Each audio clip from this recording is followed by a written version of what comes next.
नमस्कार, सहारा प्रणाम. आपण पाहत आहात समय मुंबई. मी प्रशांत. बातमीपत्राची सुरुवात करूया आतापर्यंतच्या ठळक घडामोडी. मुंबई पोलीस दलातील अधिकाऱ्यांच्या बढत्या पुन्हा एकदा वादाच्या भोवऱ्यात अडकल्या आहेत. चांगल्या पोस्टिंगसाठी राजकीय नेते मंडळींकडून करण्यात येणाऱ्या पोलीस अधिकाऱ्यांच्या शिफारशींमुळे पोलीस दलाच्या मनोधैर्यावर परिणाम होत असल्याचा आरोप मुंबईचे माजी पोलीस आयुक्त जे.एफ. रिबेरो यांनी केलेला आहे. या संबंधीचं एक पत्रही त्यांनी मुख्यमंत्री अशोक चव्हाणांना धाडलंय.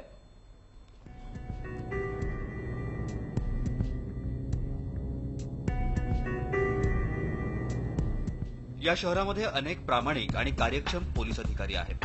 मात्र या अधिकाऱ्यांचं तोपर्यंत योग्य चीज होत नाही जोपर्यंत त्यांच्या डोक्यावर राजकीय वरदहस्त नसतो.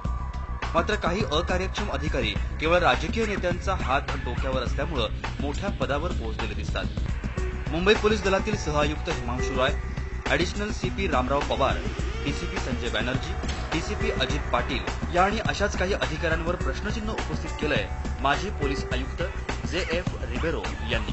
विधानसभा में काफी एलिगेशंस आए हिमांशु रॉय के खिलाफ और दो तीन ऑफिसर के दूसरे तीन ऑफिसर वहां तो वो कैसे पोस्टिंग किया उन लोगों का. ये होने के बाद ये जब ये जो शिकायत आते रहते हैं इन लोगों के खिलाफ तो पब्लिक का कुछ ये देखना हित देखना है कि नहीं देखना है, यही हेतू है मेरा. रिबेरोच्या तोडून आपण ऐकलं की मुंबई पोलीस दलाला भ्रष्टाचाराच्या किडीनं किती ग्रासलं आहे. हवालदारांच्या बदलीसाठी आता राजकीय मंडळींचा दबाव येऊ लागल्यानं त्याचा परिणाम दलाच्या कामगिरीवर होतोय.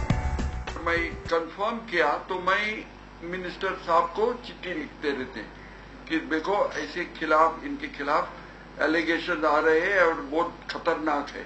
कांस्टेबल भी वहां उनका पाइपलाइन है, वो कोई पॉलिटिशियन उनका गॉडफादर रहते हैं.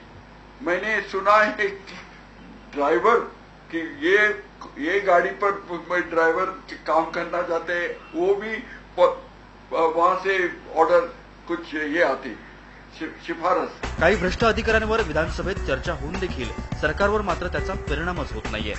राजकीय मंडळींच्या या बेपर्वा वृत्तीचा परिणाम मुंबई पोलीस दलाच्या मनोधैर्यावर होतोय आणि सर्वसामान्यांचं जीवन असुरक्षित बनू लागलंय. अधिकारी वर्गात क्रीमपोस्टसाठी सुरू असलेली ही साठमारी थांबवून सर्वसामान्यांची सुरक्षा अधिक चौकस करण्यासाठी सरकारनं प्रयत्न करणं गरजेचं असल्याचं बोललं जात आहे. राहुल अस्थानासह प्रभात दुबे, समय मुंबई.